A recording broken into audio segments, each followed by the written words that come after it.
You're listening to E-commerce Fastlane, the podcast show to help you build, manage, grow, and scale a successful and thriving company, powered by Shopify. Listen to real conversations with partners and subject matter experts as they share proven practical strategies, platforms, and the best Shopify apps to help you accelerate your business. The time is now for you to improve efficiencies, grow revenue, profit, and lifetime customer loyalty. Please welcome your host, startup founder and strategic advisor, Steve Hutt.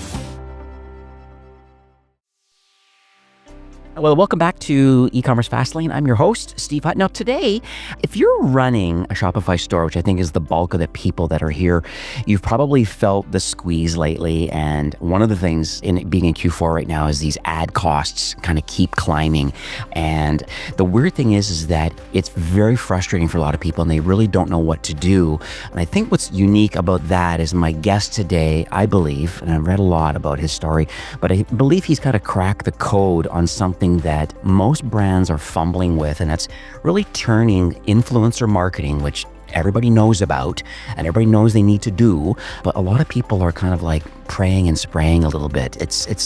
And they're just hoping that there's going to be some predictable results out of that kind of strategy. And we know for an absolute fact that does not work. I know that. But today I'm chatting with Yash Shavan, and he is the founder and CEO of a company called SARAL. Now, what Yash has built, and he calls it the world's first kind of like InfluencerOS, or the influencer operating system. But basically it's a platform that I guess it takes some of the chaos out of like working with creators. Now, sometimes some creators can be a little bit flaky, but some can be fantastic. And what's interesting is that he's helped over 250 brands. I think he's generated, over $40 million in incremental revenue through a lot of these kind of influencer partnerships. So it's really, really interesting. He's got a really unique approach about how to work with brand ambassadors. And I think it's an interesting way of like, well, how do we reduce the acquisition cost through influencers? And it's nice because their platform really has a full range of services kind of pre-baked into it, from seeding and gifting kind of opportunities all the way through. So hi, Yash, welcome to E-commerce Fastlane. Well, that was an amazing intro. Okay. Thank you for having me on. Yeah, I'm very excited to share some of our playbooks. And you're right, we seem to have cracked the code on how to make influencer programs more predictable and seem like less random.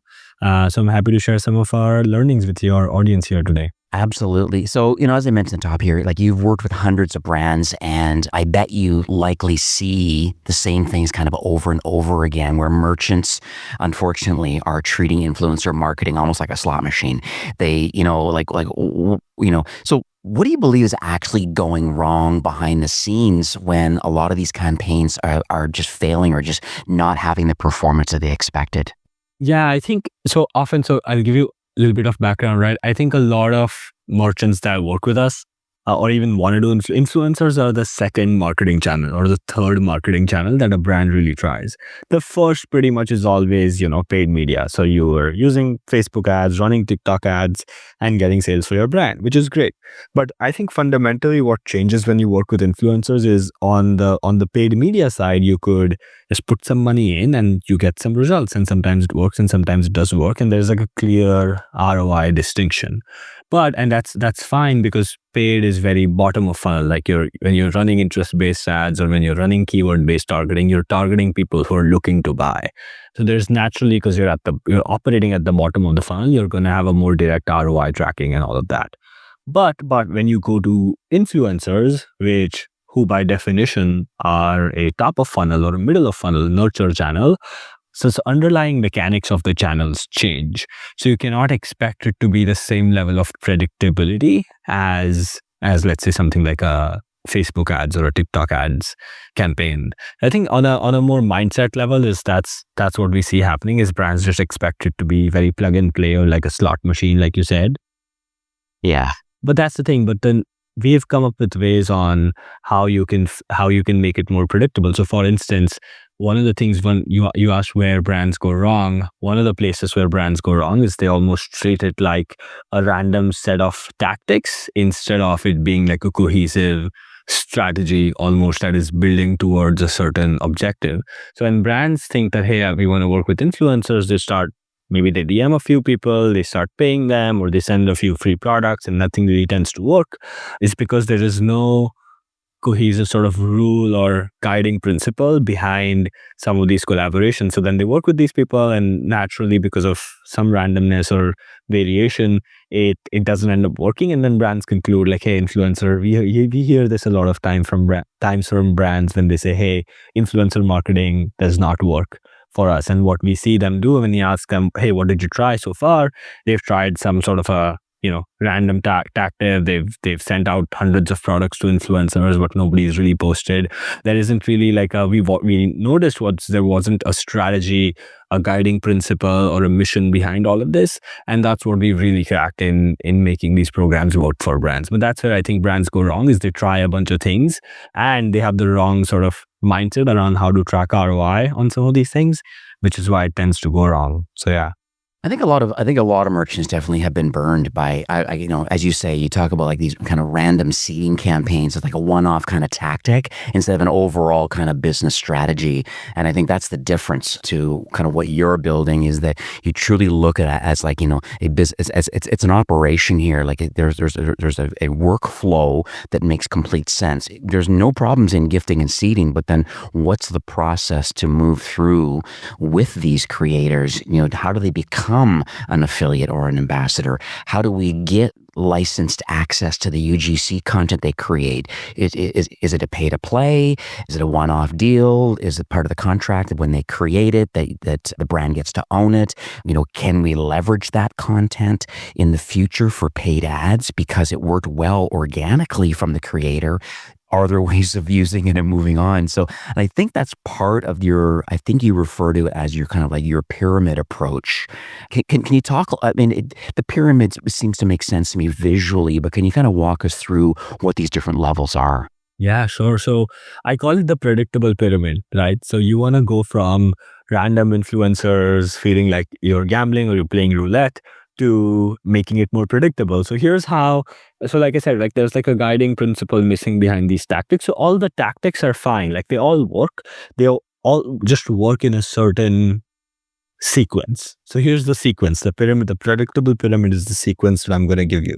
So if you're listening to this, just visualize a pyramid and visualize it has 3 layers. So draw 2 lines in horizontally across the pyramid. I'm doing it. At the base of perfect. At the base of the pyramid, there is a high volume seeding program.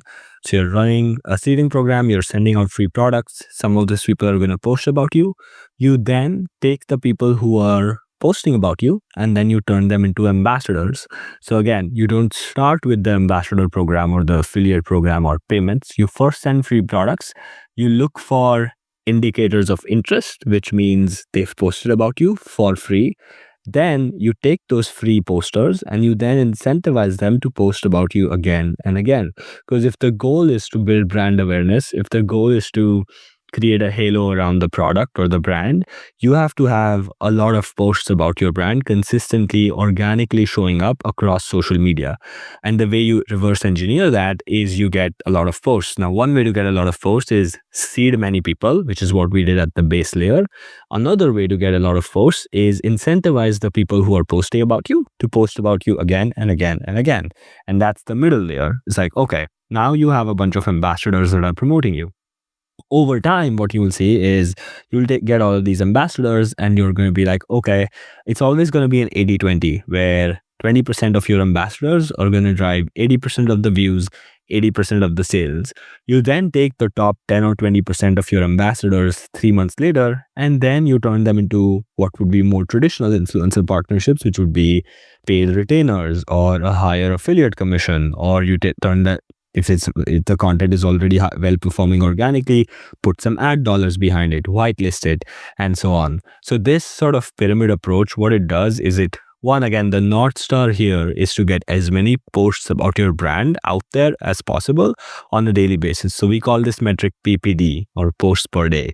So how many posts per day are you getting? To build towards the posts per day, you have to have a seeding layer to your program. you take the posters, you turn them into ambassadors for your brand, and then you take the highest performing ambassadors and put them on retainer deals, which makes them post again and again. So again, at every level of the pyramid, you're taking the least risk. Oftentimes what brands do is they flip the pyramid on its head and they start paying influencers out up front and they waste a lot of budget. Versus what this does is it reduces your risk at every stage. So at the bottom seeding layer, your only risk is the cost of goods of the product that you're sending out. At the middle layer, there's basically no risk because you've already sent the product and you're only going to pay the influencer if they drive a sale for you. So that's the middle layer. And then at the top layer, again, your risk is reduced because you're only doing paid deals with people who are proven to perform. So at every layer, the influencers are qualifying themselves to get into a higher and higher tier. And this sort of approach, happy to dive into some of these tactics in detail, but this sort of high-level framework of the pyramid guiding towards increasing the number of posts per day for your brand is what we've seen work. Yeah, I just did actually while you were speaking, and then I sketched it out too, and then I just asked Perplexity about this, and so it gave me. I'm going to put this in the show notes, but it's so interesting about the seeding. 50 to 100 influencers that you can kind of get it out there, depending on the size of the campaign. It could be more, but and then just I love how it moves through into potentially into ambassadors phase, and then right at the top, and and they're calling it elite, but they're these all of a sudden these people at the top now could be on special retainers, and you really get to know them directly, and then they have a sustainable recurring income too, because they truly are working with the brand now because they've proven themselves through almost like a funnel, so to speak. We're going to seed lots 80-20, and then all of a sudden, okay, now we have some really good partners that we are creators that we can work with. And I think that's quite interesting. Yep, correct. Yep. So I love that. So let's talk a little bit about ROI, because I think that's the next question people ask, because I think some brands will be a little bit concerned about, they can appreciate the 80-20, but it's trying to figure out, well, how do I find lots of those really good 20%? And I know it's like throwing a dart at a dartboard, and you're not getting a bullseye all the time, but it's just what's your thought process around the ROI, and then how to get brands over the hump a bit about, well, how do we select what we believe could be successful creators that resonate with the brand, and then how do we motivate them with assets or a quality product? Is there I guess I just don't know how a brand should communicate with potential prospective creators that hopefully they turn into really good creators.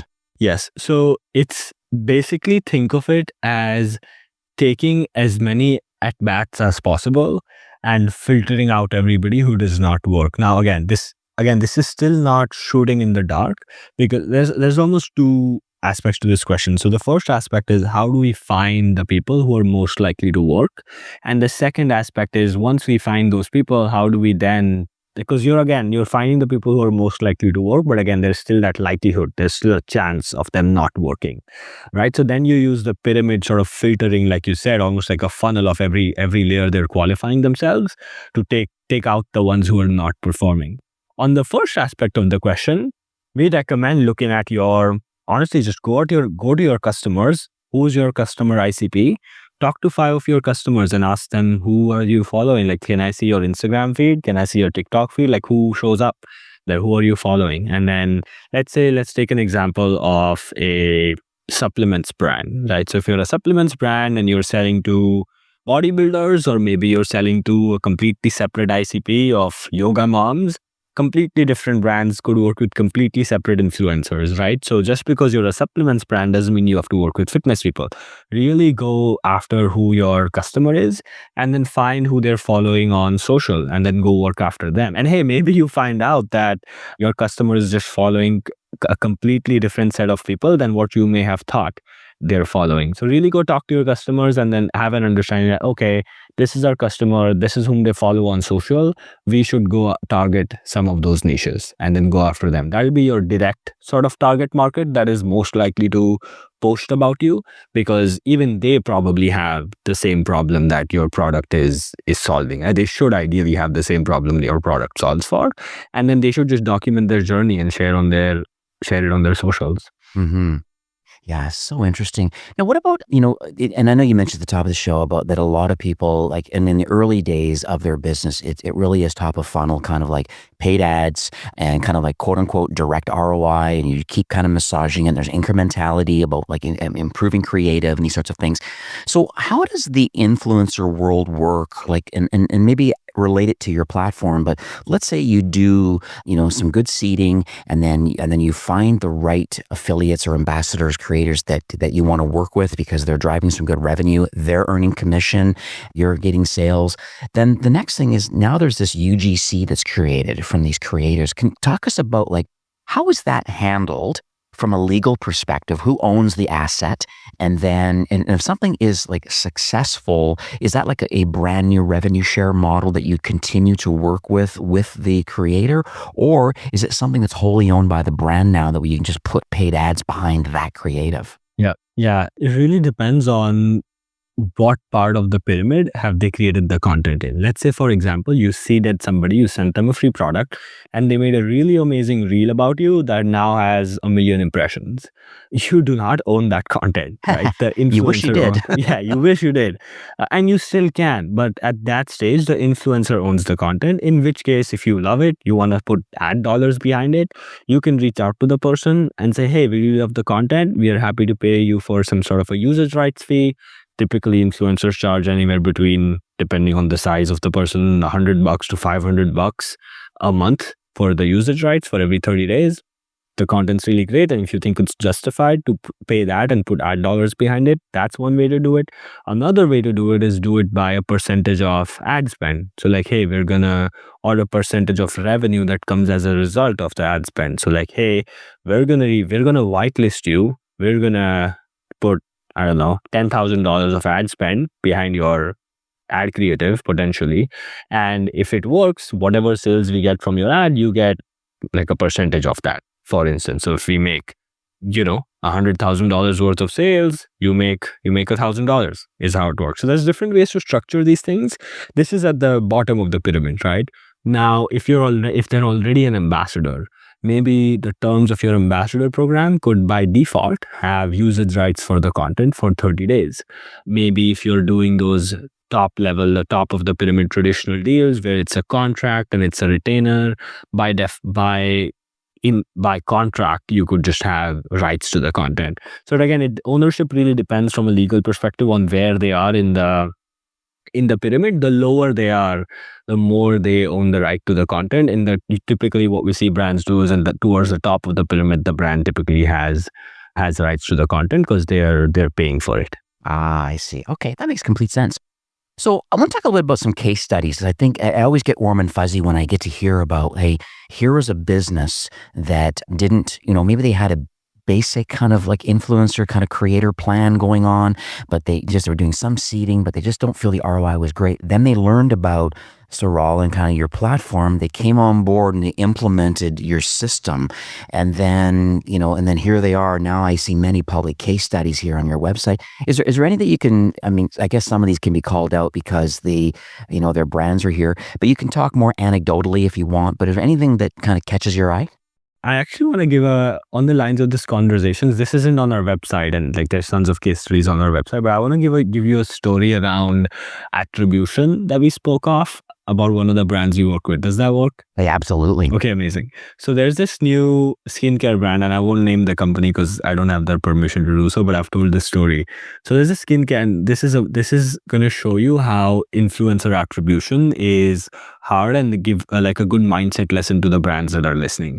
So this brand comes to us. They are relatively sort of new, picking up. They're looking to run some Google ads, and they want to do some influencer marketing. So they have product market fit. They've proven out the model. They're growing organically. They're like, okay, now we want to put some money behind marketing. So great. They come to us. They start working with influencers, and then they start also working with a Google ads agency, like a PPC agency, to run their ads, right? So they're working.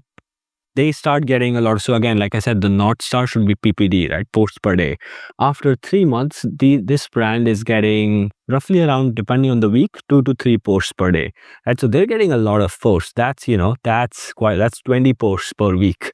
Right. So they're getting, every time somebody is logging in their ICP on TikTok or on Instagram, they are seeing this brand. So this brand is kind of like crushing it with influencers. But the way they were measuring it was purely looking at revenue. So they were like, hey, we have these affiliate links, nobody's really buying. Yeah, we have all these posts and, for the 500K impressions on a weekly basis, but we don't have any sales. What's going on? So they were a little bit frustrated. On the other hand, which is fair, right? Because everybody wants to make money. But on the other hand, they had the Google Ads PPC agency that apparently was crushing it. So they were like, hey, the Google Ads agency, our cost per CPC has never been lower. They're crushing it. You know what we're going to do? We're going to cut the influencer budget and we're going to spend just all of our money on Google Ads because we're going to double down on quote unquote what's working. So you see where this is going. I know where this is going. Yeah, exactly. So they turn off influencers. They take away everybody's affiliate links. They stop seeding new creators. And here's what happens. Surprise, surprise. 2 months later, the cost per click on Google starts shooting up. It more than doubles. So then they come back to us and they're like, hey, we saw what you were saying. All the influencers were driving all of the top of funnel awareness, which led to people searching for our brand, which increased our branded search.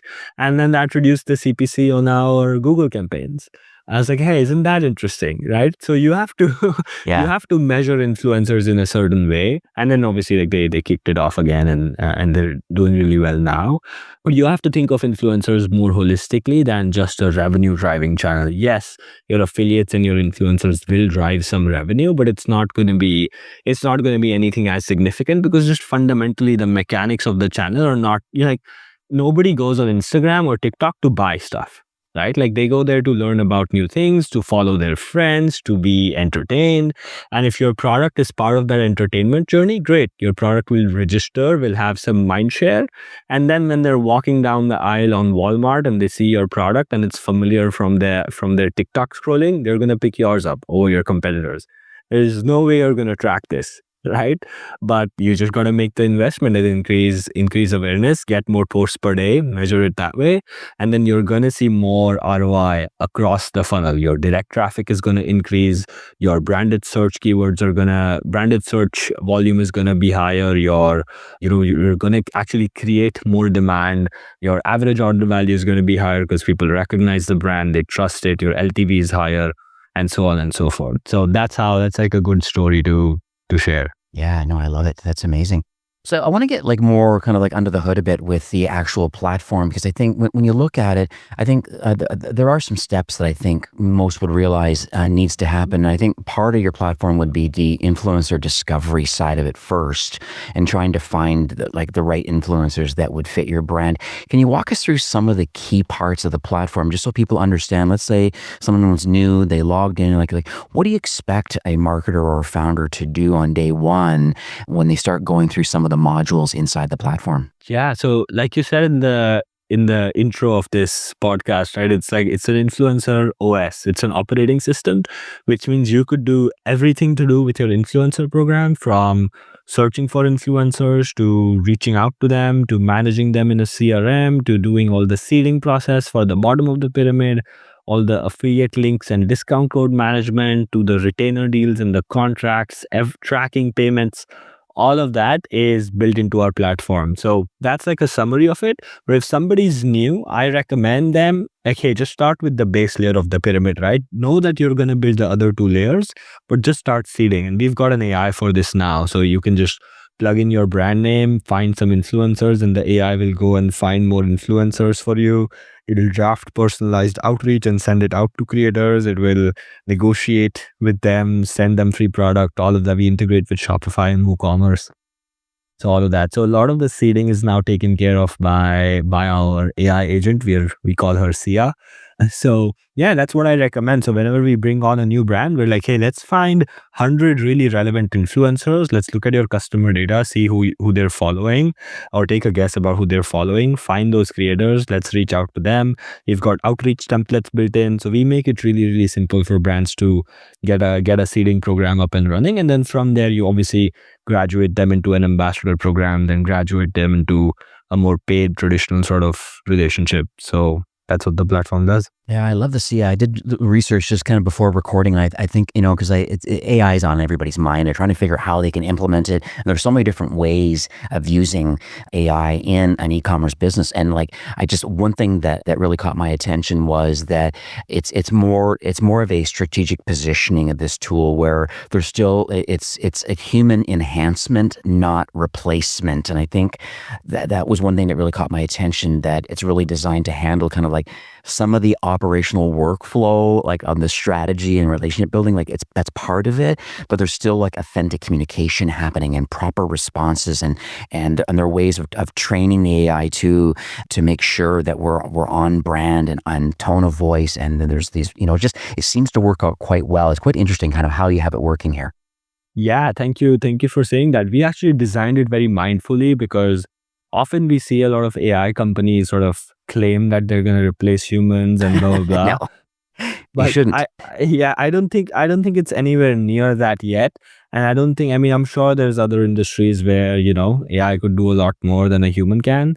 But I think influencers and, like even other things like sales, and they're very human to human jobs. Like they're not something you're not going to have an agent talk to another agent and just do it. Then becomes so robotic that nobody trusts it anymore. The fundamental thing is that the influencer uses your product and authentically shares it. That's the root of it all. That's what makes all of this work.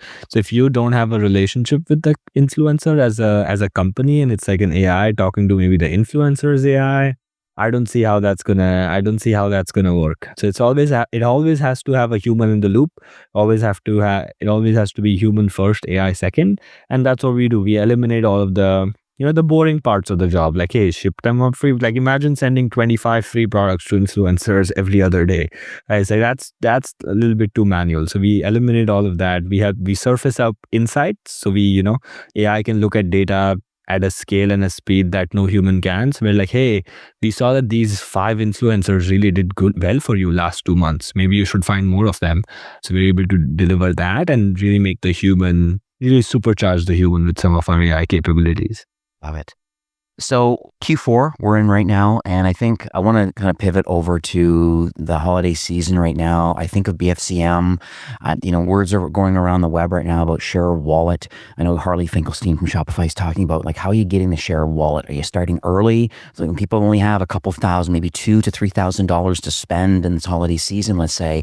And so knowing that, like, what are you doing about it? My question to you is that, like, is now a good time to think about and execute like right away on a seeding program and start using your platform? Because I guess my thought is that there's obviously a lot of buyers out there. There's just a pent up demand just because it's Q4 and because it's the holiday times, and people have to buy. But are there benefits on like getting involved right now and start using your platform? 100%. Yeah, I think if you're listening to this anytime before November, I think we're listening to this in November because it takes some time to spin up a seeding program. It takes maybe a couple of weeks for you to send out products, find these influencers. So unless it's like literally November and you're listening to this, maybe just focus on whatever you're doing for Q4. Let's not get distracted. Listening to this anytime in September, October, if you have a couple of weeks, if you have, a few hours every week, or your intern on your team or somebody like that can spin up a program, I would highly recommend because hey, here's the thing. Everybody is going to double down on their Facebook ads and their TikTok ads in Q4, which means your ad costs are probably going to skyrocket because the competition is just higher. But if you have higher trust, if you build awareness, if you actually position your product like, hey, especially if you're sort of like the wellness sort of space, like, hey, here's how I'm taking care of my health in this upcoming year, and here's a special offer for BFCM. If you can do that, I think influencers are one of the best channels to be able to execute on that. And hey, even if not, I would get over the BFCM wave and then use December to really build up some momentum for a New Year's launch. A good thing about influencers is once you have 50 ambassadors, that's 50, you're able to do a launch anytime because you can just coordinate all of them to post about you at the same time. And now there you go. You have 50 assets about your brand just live all over the target market of your Instagram. So Yeah, this is amazing.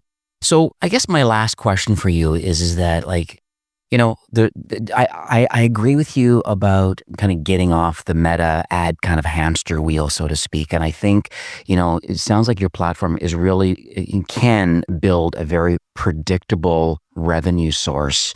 My question to you is that what are the next steps for those that are listening today? Number one, who is like the perfect kind of customer for you? Like, where are they in their entrepreneurial journey, both revenue or complexity? And then what would be the next steps for them to want to get involved? Yeah, so often some of the best brands that we are able to help are if you're spending more than, 70% of your marketing budget on some form of paid media, you're over indexed on that. You feel like you're at the mercy of ad algorithms and you want to build this sort of awareness engine, or if you have a product that requires some degree of education for people to buy, you're a sustainable skincare company, you're a vegan athlete supplement, something like that, or the products that you're a bone broth company that helps with a particular thing or whatever.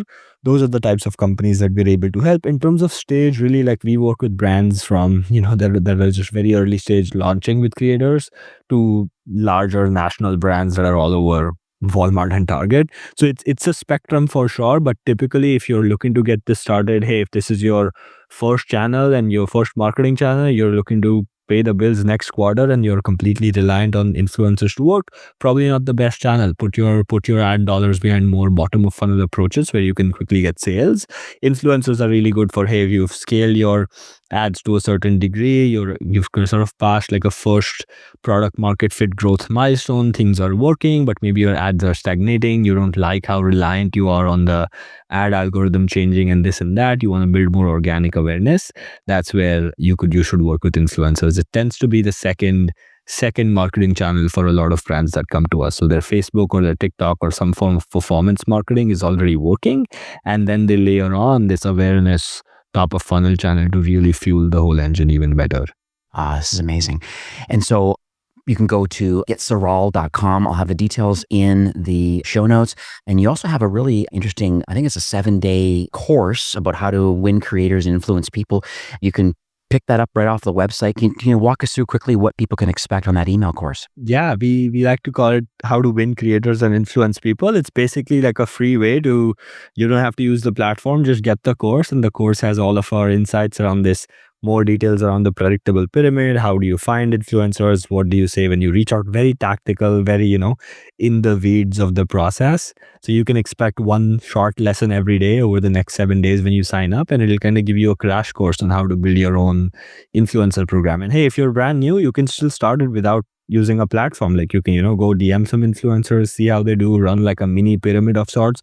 Don't expect it to do something great for your business, but if you just want to validate it, you can still use the course, run the program, see how it does, and then come to us when you think you want to scale. Yeah, this is lovely. So it's a link on the website to get a request a free trial. You can learn more about the kind of InfluencerOS that you've been building and some of the details, and your team will get back to them and take a look at your current process and kind of see if you can be helpful for them. And gosh, this is great. Thank you so much for jumping on this call. And I always joke on the show, but I'm literally on page 3 of notes. One is the pyramid, but I've written a lot of notes here, and I just love this life of learning, and I appreciate you and kind of like what you're building for the Shopify ecosystem.